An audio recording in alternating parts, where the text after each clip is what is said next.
So this is a PSA. Bunti just released an in-depth video analyzing ASML and TSMC's financials. So if you're interested in seeing his detailed commentary, you can head down and find the link to his video in the description below. Now, back to the video. Alright, so I have with me Bunti. I think I featured Bunti multiple times on the channel. And he's probably the go-to like finance nerd with a CFA, working in finance industry. Somebody that I look up to a lot, and when I have a lot of questions, finance or math related, I'll look out for Bunti. So I think today's episode, I guess it's quite apt in this whole rising market, and specifically in the whole AI semiconductor space. I do know that you are a very big bull. That's why I wanted to get you on and to maybe share some of our thoughts around the recent semicon companies' performance, and maybe just to pick your brains a little bit as well. So Bunti, thank you once again for coming on. And maybe just to give a backdrop, right, for people that hasn't been following. So I'm just going to cite a few numbers lah. For NVIDIA year to date, they're up 184%. So TSMC, Taiwan Semiconductor, year to date, they're up 102%. ASML, fortunately or unfortunately, they are roughly flat this year, negative 1.6% year to date. And just recently, I think TSMC just reported their earnings. They had this spike up in rally. And I think ASML, the stock price actually reacted negatively. So before that, I think maybe just a disclosure. Bunti, maybe I'll share, in terms of your portfolio allocation wise, to these three specific companies, what's your rough numbers looking like? So the largest one is TSMC. That was about like 13% of my portfolio. Followed by, the largest one is NVIDIA, of course, 21%, then followed by TSMC. SML have some positions, but it's very tiny. It's only like 1% of my portfolio. Partly also because the valuations seems to be quite high in the recent few years. So I haven't really accumulated into that stock. So as you know, like there's so much expectation built into the valuations, right? When they announce the earnings and then it disappoint in terms of the growth, in terms of the booking. So the share price tanked. I think it dropped like what, close to 20%. I think also I wanted to check, right? So you were saying that NVIDIA naturally become the largest position because I know that you 10x on that particular portfolio, right? No, So if 10x. we look at it from a cost point of view, what was the allocation like? Do you have the numbers? Oh, hold on a second. So was NVIDIA the biggest actually on cost? Cost basis, I invested about 15,000 in NVIDIA, relative size, right? And then TSMC is actually double of that, slightly more than double. Okay. So, yeah. So meaning TSM was a bigger size, but because of that growth, NVIDIA became so large of the portfolio. Yeah. Okay. Maybe just a disclosure as well for those of you first time tuning in. I don't have a position in NVIDIA or ASML, but I do have a position in TSM. On a cost percentage, I had 3.6%. Then because it grew organically, it's now roughly around 7.4% of my portfolio. So that's just our biases. And just know that both of us, even though I'm bullish in AI and semicon, I'm not as bullish as Bunti because he has like 30-40% complete exposure like in the AI space. So okay, let's maybe go take a step back, right? When we look at maybe let's talk about NVIDIA first because that's the hottest topic, best performer in the whole market, right? I believe you started accumulating NVIDIA. Your first buy was back in 2020, that era. Yeah. Before that, there was no ChatGPT, no AI. Do you still remember maybe a 30-second pitch on what was your thesis? Why did you buy into NVIDIA back then? I think since 2020, they already show the breakdown in terms of what's their business lines. Back then, I recall, it depending on like which year that you're looking at, I think the core one will be their gaming, meaning they're selling GPU to gamers. And then there's already a breakdown of business line for data center. They only call it data center. But then we can see the pace of growth. It's like slowly, back then I already can see just from the growth, it's going to overtake the gaming segment of their business. It's just that after ChatGPT came out, and then we have seen that a lot of discussions on all these AI chip demands, right? So essentially, they are now setting up all this data center that's based on GPU instead of like CPU servers, right? So that has changed their business entirely. But before that, it's already like they signed already, because I think the first DGX that they delivered to OpenAI, I think that was what, 2016 or 17, something like that, right? So it's not like this data center business just came out like 1 year before ChatGPT. Actually, ChatGPT is what, third version, right? So that they have actually the second version and first version before that. So it was like a few years of experiment, also just I think before the generative AI, there's also like machine learning that also can make use of all these AI chip, right, or GPU. That's why when I bought into the company, I already have this expectation that this piece, right, the growth piece that coming from the AI or machine learning, whatever you call it, it's going to be a larger part. It's just that the pace, right, the speeds of like these things just rolls up. I totally didn't expect that.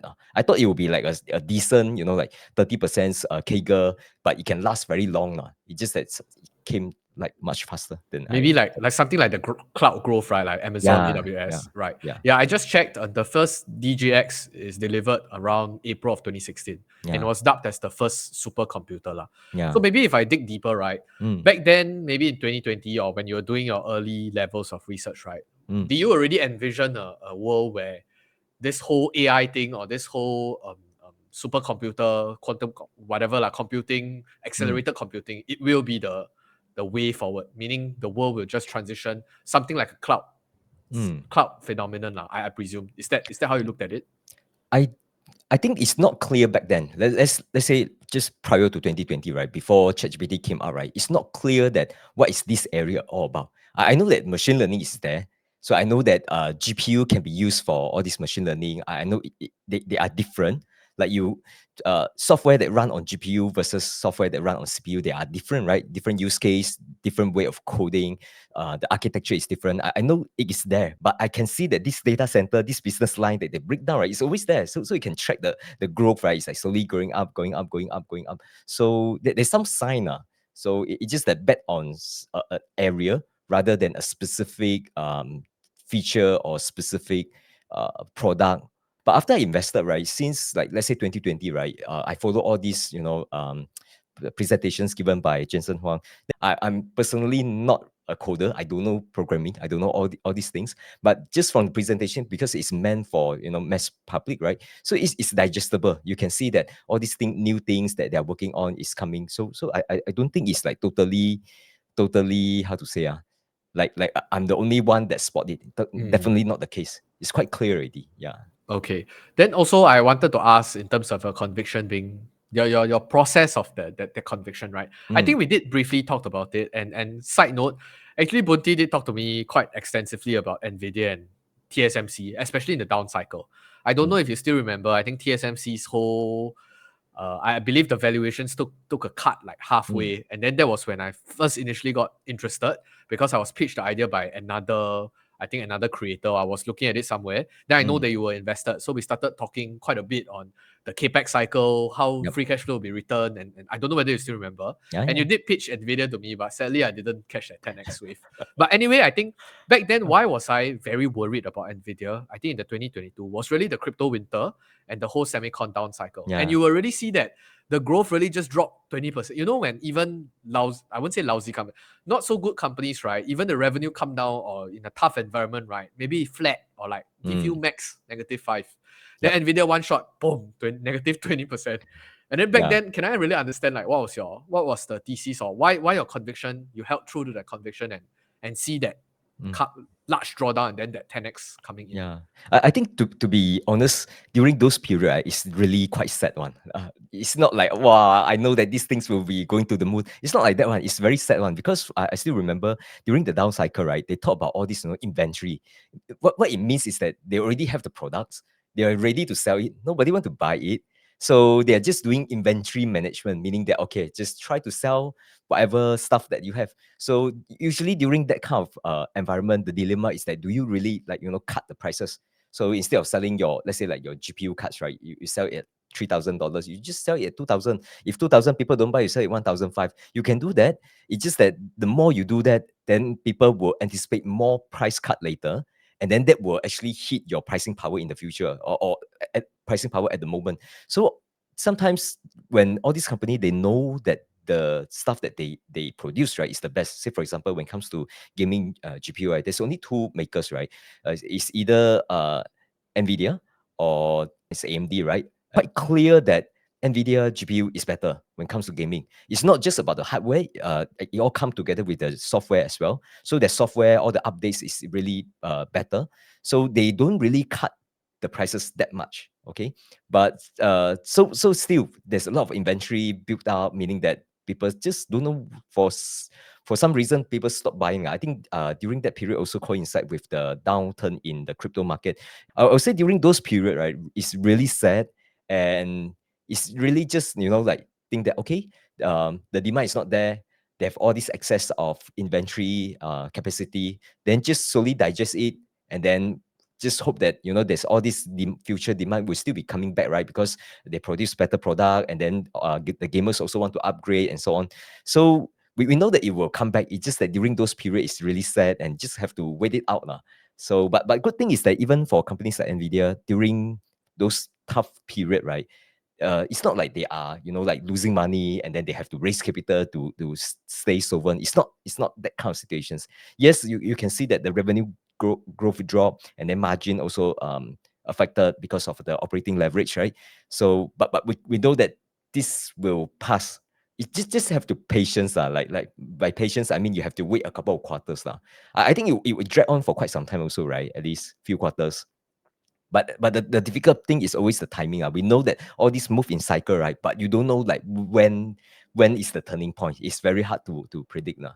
First time I went through this cycle, like having a stake entering the down cycle, right? So now up cycle also, I'm not like wow, keep on shouting, come and buy, because you know that up cycle definitely looks good one. Everything good, growth is good, margin is good.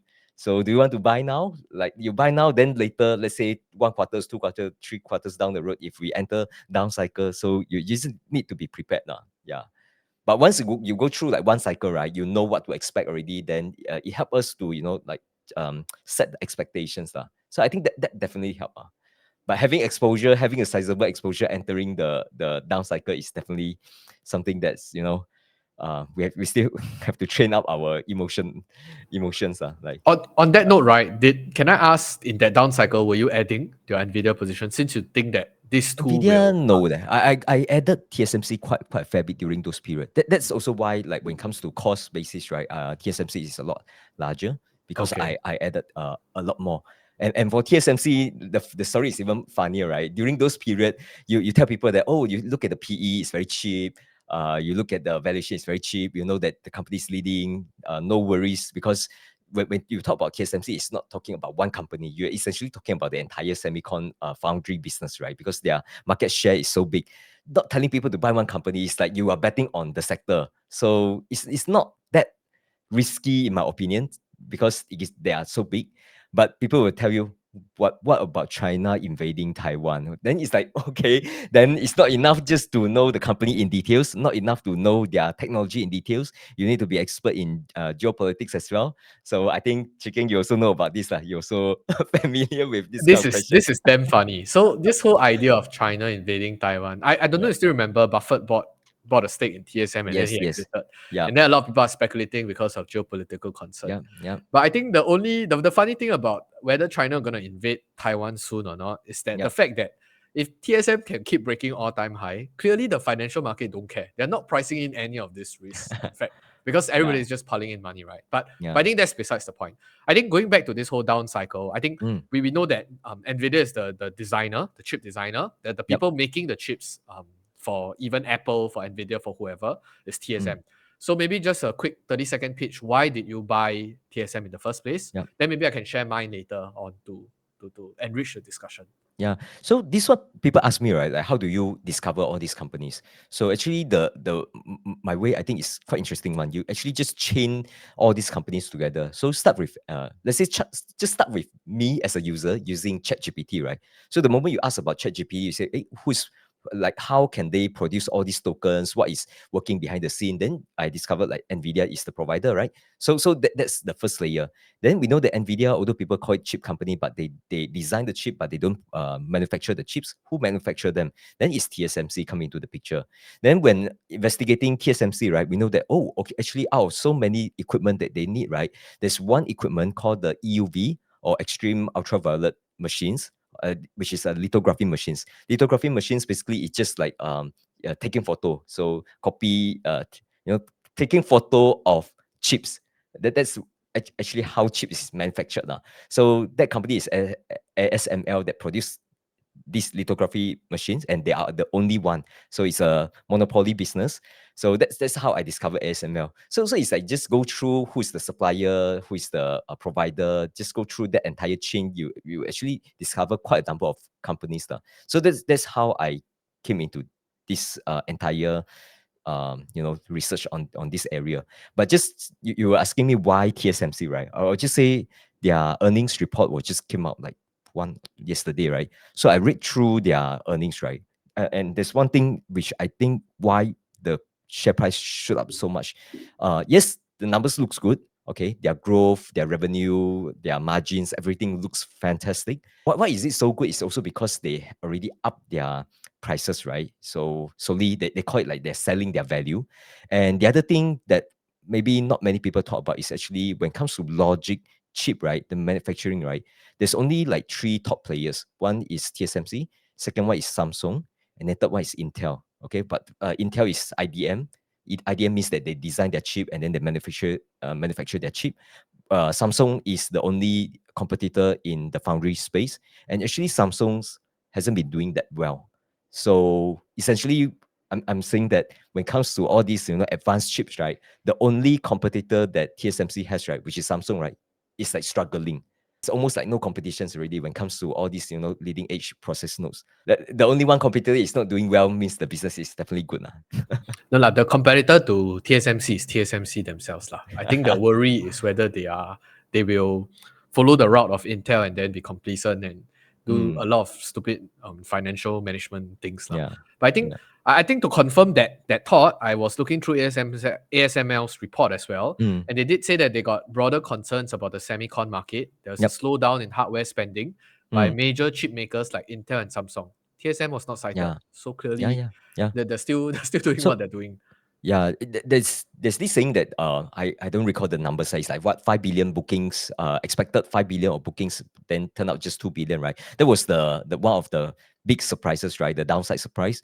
And then I read like scroll through on X also. I think people are I don't know whether you can call it speculating or people already actually know about it. It is actually Samsung and Intel, because Intel I think they are going to postpone their fabs in Germany, right? So that will affect the orders of all these machines. So that's why ASML is not doing that well. Like all these chips, right? It serve many different purpose, right? Like mobile PC, these are the traditional area. And then there's this big AI that's growing nicely, right? AI is still growing. Then the chip for mobiles and PC, that's actually like it's already down cycle. They thought that it's going to pick up, but it's just like very slow. So still in almost like still in down cycle or very slow growth now. So and the CEO actually mentioned that if you take away the AI segment, right, actually the entire semicon industry is very sad. It's tough business, and then coupled with the expectations was so high before that, right? Actually, just 1 quarter ago, they didn't release say about like all this slow. They actually paint a picture of recovery. It's just that it hasn't shown up. That's why this disappointment came in. I think it's also if you kind of put things together, right? You are looking at Apple. Actually, Apple's expected revenue growth is not high. So even in that whole like refresh cycle, people talking about the next iPhone, right? Then even the latest iPhone, they say that only the iPhone 15 Pro and Max then have Apple Intelligence. If not, you need to buy the new one. Yep. People are also upgrading so that revenue can be growing. But maybe I just share my thoughts on why I bought TSM in the first place. I think this idea was first. I already know roughly that Bunti is very into this whole semiconductor space. He has been talking about it since quite some time already. But I have not. I've held back because I really don't know a lot of things, and I sometimes share with him some Chinese professor. He was talking about the 2 nanometer, about the new way of creating the chip, right? I listened already, I half listen, I half don't understand what they're talking about. Then the second part was when I was watching this fund manager. So he's a fund manager based in Taiwan and in US lah. So he flies both sides. But his fund is mostly managed in the US. So I think at one point in time during the down cycle in the 2020 period, 21, late 21, 22 period, right? Yeah. Wow, he was banging the table. He was saying, guys, if you guys miss the Apple train, right, you cannot miss this TSMC train. And of course, one part was because he was very proud to be a Taiwanese lah. And the whole you really understand the scale and the ability for TSM to scale until so big. A very big part was because of government's support. You Yep. know, the whole ecosystem was created. Electricity, water, it was prioritized for Mm. TSMC's like movement and to make sure that the company goes on. So there's a lot of rich history and culture behind why this company succeed compared to somebody like, I don't know, Intel and Samsung that Samsung might be very distracted with because it's a conglomerate. They have their Mm. other business as well. I think understanding that was a feat, and it was a very interesting play in a way where I always felt that I missed the Apple boat. So one way Mm. for me to get into the Apple boat was that actually, technically speaking, if Apple do well, TSM will probably not do too badly lah, because Yeah. they have a very strong partnership. I don't Mm. think anybody is able to replicate the M chips and who that's able to take on the order. And the whole movement from the Intel chips from the MacBook to the M chip and then going to TSMC, I think it Mm. speaks a lot of volumes in terms of the credibility and the usage of those. And as an Apple user myself, I also used before the Intel MacBook. I used the M MacBook. It's a Mm. world difference. It's totally not even compared. Like, it's so hot, everything Yeah. stalls. It's so stupid. The whole Intel MacBook series was so lousy. Mm. And I converted out lah. And then the iPad, same thing. So Mm. so that was my main gripe back then. I think I have a very big problem, which is it's a very capex heavy business. I think Mm. I shared with Yeah. you before that I don't like this because we talk about like, wow, Meta, Amazon, everything. Actually, Amazon also a bit capex heavy, but we know that they Mm. are artificially depressing their free cash flow.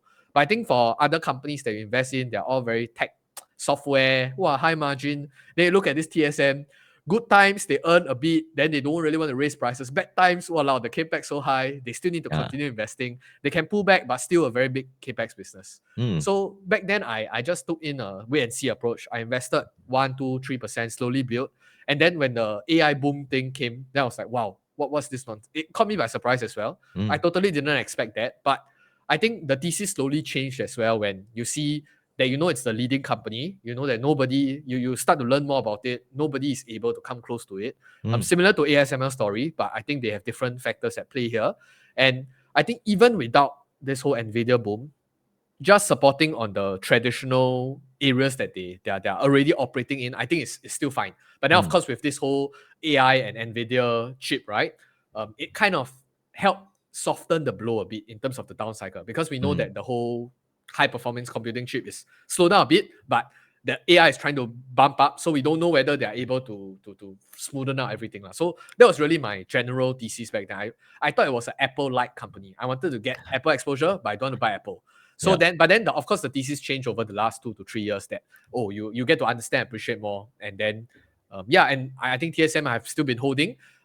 I do have a bit of a problem with the valuations today because I want to keep adding. Yeah. You see, I want to have a bigger exposure, but maybe you can talk about valuations later on lah. So, but that's just my very short pitch on TSM. I think let's talk about ASML first. So ASML, generally speaking, I talk about the broader concern. You talk about the forecast being 5.6, orders Mm. were 2.6, and I think a very big problem here, which is China. Mm. So Mm. we know China, they accounted for around 45 to 50% of the revenue. Yep. And a lot of the times, a lot of the things that they're talking about is because of the ban coming in. And then they wanted to preload and pre-order a lot of the machines Yeah. before the ban comes in. Yeah. So do you have any thoughts on ASML right now?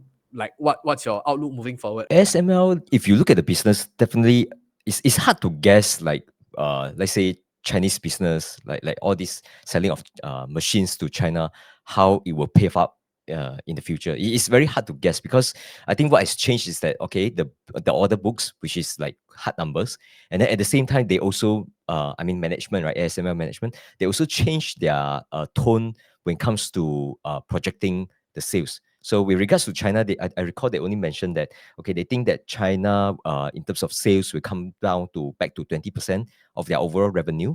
So and China right now, I think they are only selling what they call the DUV, not the EUV. EUV is the most advanced one.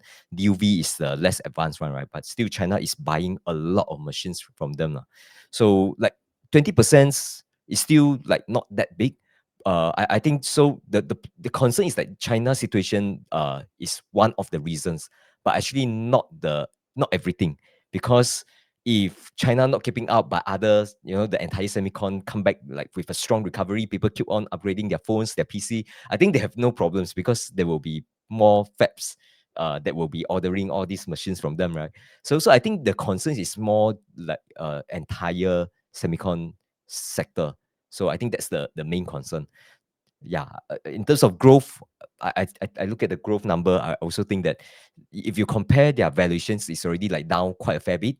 But in terms of growth, also it's not like super attractive. So usually this kind of situation, I'll just observe lah. I won't say that just because of price drop already, then it definitely is time to accumulate. Because even though it's a monopoly business when it comes to EUV, actually even DUV also, I think that they are the monopoly. But let's say if you are buying at the valuations that's not super good, and then the growth continue to stay stagnant like this, right? Also, it may turn out like the share price might go up, but it would be very slow lah. So I'm not that keen to keep on adding just because share price drop like 10 or 20%. Yeah. On a similar note, like you said, right? I think the semicon cycle it moves in a wave, lah, right? You wave up and then you wave down, right? Yeah. So if you also do believe that if somebody or a potential investor also believe that this too shall pass, right? And then they also want they're willing to wait it out and to buy in a down cycle. And let's say I don't have any exposure today.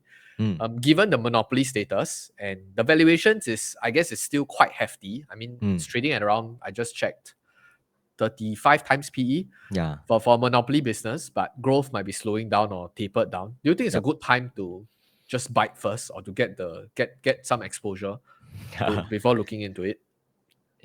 Some starting position is always okay one. You go and buy like, let's say 5 shares, 10 shares. It's not going to move the needle. It's good to have some exposure, continue to study the business, because if you talk about financials, I think that's not the interesting part. The interesting part is like the technology part, right? Like how they go and do research on like all these machines. How can a company like just starting out, right, suddenly dominate the entire market, like become the champion, right? So the work culture that they have, or all those things, I think it's very, very interesting. Just for example, right, they work together with Carl Zeiss, right, the company that make these lenses for them.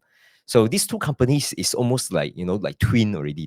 They're binded together because of all this EUV business, and it's quite interesting, like that their dynamics is like, I need you, you need me, but how do we, like, when we are facing problem, how do we resolve the problem together? So all these things, right, I think the dynamic, the culture is a lot more interesting. And if you have some stake in the company and following all these dynamics and following the new technology, the new machines that they are going to invent, or they're going to develop in the future, right, I think it make this investing exercise a lot more interesting than just, oh, I buy then wait for the price to go up, right? So I've actually followed like all their that their development. Say for example, I think November they will have this investor day. Investor day is not like every year kind of event. I think they have it once every 2 years. So the previous one was, wow, I really go through that entire thing. And then they talk about all the technical stuff, which I also have to admit I don't really understand. They talk about like all the high NA UV, and now they already start to ship. So I follow the company since they come up with the plan, and then see them really execute the plan, come up with the new machines. And now all these machines that they're charging, right, it's like what, 300-400 million euros per machines. So it's really crazy in terms of the technology. Yeah. But in terms of financial, I also have to admit, I'm not really, I don't think they are like screaming buy if you just judging based on their growth, judging based on the valuation number. So I think that pretty much sums up the whole ASML discussion, because Yep. truth be told, I haven't really been following. I just know that they are monopoly. Nobody can replace them. The worry is then, is there a new way of doing things? But I think for the last few decades, there hasn't, and they're still in that position. So I guess if you say it's a buy, hold, or sell, I also don't have an opinion, because it's really, you're just trying to buy a monopoly and waiting for things to play out in the future. Yep. Then now moving to TSM, which is, so were there anything insightful or comments that you wanted to flesh out on what you expect, or what you appreciated more in terms of the insights derived there? I think this round is really like just blown away by the numbers. To be honest, I don't say this often, because it really exceed my expectation. Because like in terms of margin, it's just like crazy numbers lah. Just very, very good numbers, margin. And then also they have mentioned, actually they hinted this before. I created one video before, mentioned that actually the companies already hinted that they are going to hike the price, but they didn't explicitly say how much they're hiking. I guess this is because all this deal, right, with their customer is like one-on-one basis. So there's a good, understanding like how much they can charge. And they say that they're selling their value, but whatever that means, right? But to me, the interpretation is very simple. They are charging more now because they've seen that, for example, let's say their relationship with NVIDIA, right? NVIDIA, you look at their margin is even higher. So now TSMC, since they are the only player that are able to support NVIDIA in when it comes to all this GPU, I think even if you ask Jensen Huang, he also admit that actually TSMC should be paid more. So that's why when they, like when it comes to pricing, I think it's quite favorable on TSMC side. Hence, all these numbers looks good. Um, what else? They didn't really mention too much about the new process nodes this round, but I think they mentioned just slightly only. They talk about like, okay, because right now the 3 nanometer is already ramped up. I think the 2 nanometer also coming up and start to mention about the 16A, which is you can call it a 1.6 nanometer, right? The management's also mentioned that almost like give a commitment that they will be the best now. So that's quite clear, right? They are the leader in the space. So they also just openly say that they are the leader. So don't worry about whether they will lose out to competitor. Other than that, financially, I would say everything looks good. Even with the price hike in electricity, they say that actually electricity costs went up by like 2 times in the past few years. So it's compounded like I don't know, maybe it's like 20 or 30% CAGR. One of their cost structure is electricity, right? So even with that, their numbers still looks good. What it means is that they are able to pass on all these costs. So pricing wise, look is favorable. I think also a thing to note, right? The important part when we were talking about adjusting pricing was that I think there is a second part. One is the core pricing, which is how much they sell, right? The second part is also the value of the relationship, right? Which is they already have they have Apple, they have NVIDIA all in their hands. Nobody Yep. else is able to do anything. But yeah, at the same time, I think I was looking at some discussions online saying that, oh, TSMC should just hike 200%. Just anyway, nobody can catch them up, right? Yeah. But I think that's not necessarily the philosophy of the company Yeah, itself. yeah, I think exactly. they're developing alongside with their customers and making sure that they are able to deliver. Yet at the same time, trying to extract your whatever called so-called value and being paid Yeah. fairly, rather than Yep. saying that just because I have the upper hand, which we actually do see from many companies that just because they have the upper hand, they will just they just levy whatever they can and do leverage, but Yeah. leverage on the other party. But then oftentimes that won't result in a very good business partnership, right? Because whenever people can run, they'll run and they'll try to find ways to work around you. But rather now you see TSM, to me, I look at them as really trying to partner with the different customers and to try to establish the best way, the most cost-effective way moving forward. As a business, you don't have to squeeze every dollars out, right? So it's all about like long term. It's all about earning the trust. And what they want to create is that I will be operating in this way for the like forever, and you can trust me. And there's no need to have another foundry that come and take on my business. So that's how they earn the trust, and that's how they become big. And all these customers are not worried about them, because if they do all the funny stuff, right, and then basically the customer will just run away. They will go and fund like pass the business to Samsung or Global Foundries or anyone else, right? So that they can stop the reliance on TSMC. But in this case, that's not the case, right? They all have like very strong trust, and then just like fully trust on TSMC that they will not do crazy things. So it's like a fair kind of pricing that both sides are happy. Yeah. I think maybe you don't say too early because now the geopolitical thing starts going in. People Mm. say diversify supply chain, but I'm not very hopeful. Meaning, I don't really see this playing out. But of course, they maybe need to do action a bit, which is like they go Arizona, open one. Yeah. But I really don't know what's the effectiveness and what's the yield and whether the cost it makes sense because of the cost of the people and stuff like that lah. But Mm. I think anyway, so we finished about the qualitative part, right? Now I want to Yep. come to the numbers, which is the valuations. Mm. So you had a discussion with Eric in our group, and you're Yep. talking about NVIDIA's numbers, you're talking about TSMC's numbers. Mm. We're also saying that because this is a cycle, a semicon cycle, Yeah. why should a well-meaning investor, now let's say he captured the whole upside already, not Yep. think that I should sell in the up cycle and then buy back in the down cycle? Why Because do you you think this is a bad idea? Yeah, because you never know. Because like for example, right, you're thinking that okay, now it's up cycle, right? Down cycle could be 1 year from now, or could be 2 years from now. And by the time the down cycle come, let's say, let's say just this the growth, the upcoming growth in the next, let's say, 8 quarters is like so big that you totally miss out this entire thing, right? The share price can go from $200 go up to 350 and then come back down to 280 and still higher than today's level, right? Because we really don't know. Like they only hint that oh, AI is a big market, we are growing strongly, and you look at their year growth rate is like quite decent, So if you let go, you better have a like uh crystal ball to know that yeah, it really come in 1 or 2 quarters. If you don't have that kind of insights, right, I think the correct way is just to hold on to it, and then just you're still getting paid dividends, so still not too bad. So and then just sit on it lah. But whether you want to like have an oversized kind of allocations all into one company, that's definitely not my approach. I would rather like whatever stake that I have, right? I would just like stay invested. If I have some money, I think it's expensive. I want to wait for down cycle. I wait with my fresh cash that I may invest in the future. So I don't want to play all this buy sell. It's too hard to do the predictions. I have not seen people done that well. It's like the cycle is very clear after when you look back. But when you are at in the cycle, right, you don't know when it will come. The timing is too hard. Yeah.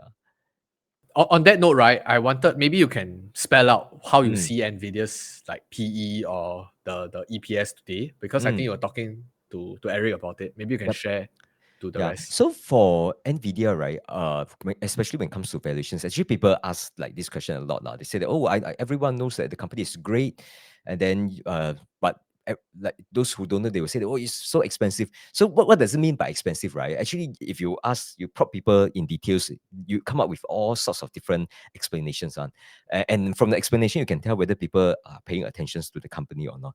So I think the most common one, which is the most surface, and it is like just a very strong sign that this person have no clue at all on the company, is that when people tell you that wow, the share price already went up by 200%, 300%, 500%, it must be expensive. So this is definitely, like you listen to that, you know that okay, no need to discuss already. These people don't know about the company. So that's one thing that how much price has appreciated, let's say compared to 3 years ago, right? That's one. Second one is that when I look at the valuations, usually I would just look at the forward PE. And why forward PE and not trailing PE is because this company, if you look at their growth rate, it's like more than 100% kind of like growth rate, right? When the growth rate, let's say year over year growth is 100%, right? What it means is that if you look at trailing PE, which is like the historical 12 months PE, right?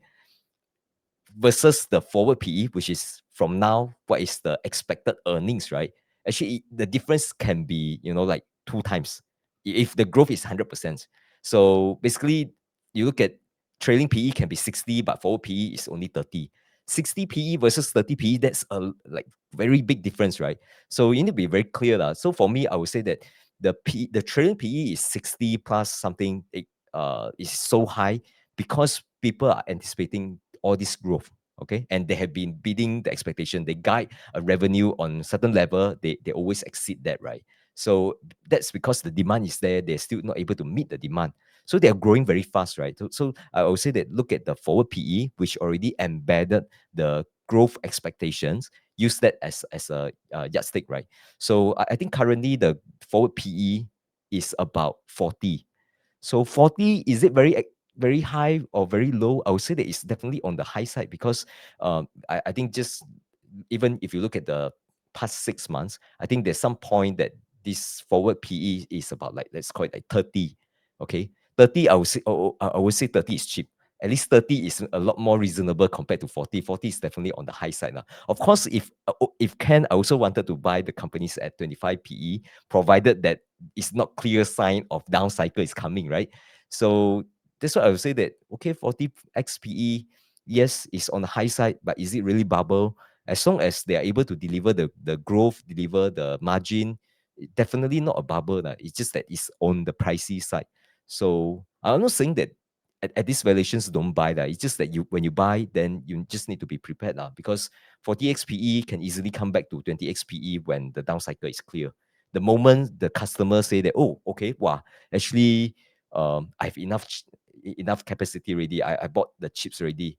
I don't want to expand already. I stop buying, right? The moment that begins, right, I think 40x PE can go down to 30, can go down to 25. I won't be surprised. So that's why my current situation is that 20x percent in one company is at a level where I think is like it's good enough to have so-called like good enough allocations, but also not so high that I'm worried about my position. So just at the sweet spot now, I would say. That's why you don't hear me keep saying that. Oh, I will buy, I will sell. It's just like very boring. Right? If you look at my transactions on NVIDIA, right, it's really stopped at 2022, and then just no more transaction after that. Right. So when you were talking about the past few quarters, right, which is all triple digit growth rates, right? Yeah. You did say that your expectations moving forward for the next 5 year, highly Mm. likely they'll be growing between 30 to 40% CAGR. Yeah, yeah. So That's if not my expectation. That one actually I pulled from somewhere. Some like forward expectations on what's the growth rate now. So right, the so number is about 35%. That's why I say that it should be around like, ranging from 30 to 40%. so I mean the Mm. baseline is if everybody's expecting this, the current share price would reflect this assumption, right? So Yep. meaning if they do deliver maybe another 1 or 2 more years of this kind of 100% growth rate, then I Mm. think the share price would just keep going up, lah, which Yeah, is yeah. why it's so volatile and uncertain, right? Because everybody's Mm. just trying to price in their expectations. Yeah. And when you play with growth parameters, right, you can come up with any valuations that you want. But we all know that we all will be wrong. You are not convinced that everyone will be wrong, right? You just go and go and try to find out like those historical valuations, right? Anyone that come up with some videos that talk about valuations, right? Even you can search through my YouTube archive, right? You are able to find it. But my video is all very long, right? Sometimes it's like hidden somewhere, so quite hard to find. But if you can find it, right, I would say that it's very clear that yeah, people are clueless one when it comes to projecting the growth. Yeah. But I do appreciate or understand or appreciate the usefulness of a model though, because it allows you Mm, to see what is people like. yes. You can play around with a few things. Number one, you can play around multiple. You can play Yep. around with growth assumption. You can play Yep. around with discount rate. So these three main factors, right? You just put in a different variation, or you try to do a test check, right, Yep. to see to backtrack to the current price. You can roughly know actually what's the market expecting. And if Mm, you are bullish, meaning you think that they're underscoring, then that's when you buy lah. So if you think that after putting in aggressive assumption and the price is still, meaning your model spits out a number that's still very low and the share mm, price is like 2 or 3 times more, then mm. you'll probably tell yourself that, hey, maybe this is not for me or something I'm missing. I don't really know Yeah. the mode, why my expectations is like that lah. So I still appreciate or I understand why is there a need, but maybe not so much in terms of like, oh, there's a right answer, because I don't think there's a right answer anyway. Mm, Because mm. like you said, right, stock price can go up and down, nobody's business. NVIDIA down 50%, 10x in 2 years. Who can assume, or what kind of assumptions can you do Yeah. for the stock market to be so wrong? Yeah. So those are the things lah Yeah, towards. but I will try to approach this not using hard numbers lah. To me, it's like whether they are going to grow 30% or 50% or 70% over the next, let's call it like 5 years, right? It's really depending on the market. Market meanings that who are buying all these chips and what are they building, what is it for, and how does it serve the end markets, right? Meaning that the end customer, who are the end customer? So the end customer is actually come back to us, you and me, right? So I think the video that we watched where Jensen speak about like the future, how it will looks right? There's this phrase they call it like agentic world, right? Whereby all this AI, Gen AI become agent, meaning that now instead of dealing with people, actually you don't have to deal with people. There's a AI behind the scenes that if need to pull data, it will pull data. If needs to come up with some explanation, it will explain to you. So you can have private tutor guiding you on anything, right? So that's the future that he's trying to paint. And just to give you some snapshot, right? Like how we are using like ChatGPT, right? There's this advanced voice that just came up not too long ago. I tried it. I actually have one video that tried to demo it myself. That's one episode. And then just recently, during bedtime stories, just before my kids went to sleep, so my wife will, like read some books, just go through some stories, sometimes even go through some, science textbook or whatever. Just pick up something to read for my kids. And then just 2 nights ago, she was like, okay, lazy to read, ask ChatGPT to read. I was like, huh, how to ask ChatGPT to read? So what happened is that we already have the book is already on our hand. So we take a picture and then we upload to ChatGPT, and then first thing it will just extract out the text, right? And then you just long press the text, and then there's this function called read aloud. You just press on it, and then it will just read for you. So the reading is like no longer those kind of like old AI, old machine learning where there's a robot that reading all these things. It's really quite, the tonality, everything's just feels like a person, So you see, it's like here you go, one more use case. Reading bedtime stories also can be played by AI already. What else, right? So how many like all these data center that we need to power up these entire things, right? So that's the growth that we are looking at. And that's why I would say whatever number of data center that you're looking at, right, is not that hard to imagine like this number just 10x, not that hard to imagine because we are not talking about like mobile market. Mobile market is like chicken, you have a phone. How many phone do you need? You only one, right? So you don't need that many phones, but when it comes to all these data center, all these AI things, right? It's like really the growth can be 10x because it's 10x on a small base today, right? So I think that's the future that we are heading to. This has been a very insightful discussion, but I hope you guys enjoyed. Feel free to ping Bunti himself on his channel. I'll leave everything in the link in the description below.